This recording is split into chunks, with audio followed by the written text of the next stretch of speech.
ఇంకపోతే rule number 3, investment చేయండి మామ. దేంట్లో అయినా సరే, మ్యూచువల్ ఫండ్స్లో అయి ఉండొచ్చు, లేదంటే మీకు తెలిసిన వాళ్ళ చీటీలు అయి ఉండొచ్చు, లేదంటే గోల్డ్ అయినా అయి ఉండొచ్చు.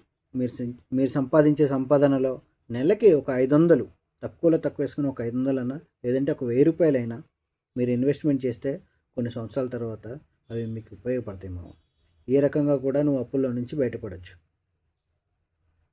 గుర్తుపెట్టుకో మావా, ఇన్వెస్ట్మెంట్ చాలా ముఖ్యం. అది కానీ లేదనుకో జీవితంలో చాలా కష్టం.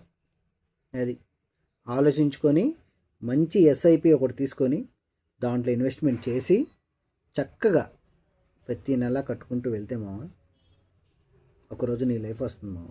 ఆ రోజు నీకే తెలుస్తుంది ఎస్ఐపి చేయటం వల్ల మనకి ఎంత లాభం ఉందా అని. సో జాగ్రత్తగా చూసి మంచి దాంట్లో ఇన్వెస్ట్మెంట్ చేసి మంచిగా ఒక మంచి మ్యూచువల్ ఫండ్స్లో నువ్వు కట్టి ఒక 5 సంవత్సరాల తర్వాత టైం పీరియడ్ ఉంటుంది. అది కూడా నేను చెప్తాను మా. నేను కూడా స్టార్టింగే కదా. సో నేను ఇన్వెస్ట్ చేస్తాను మీతో పాటే, ప్రతి నెల కడతాను.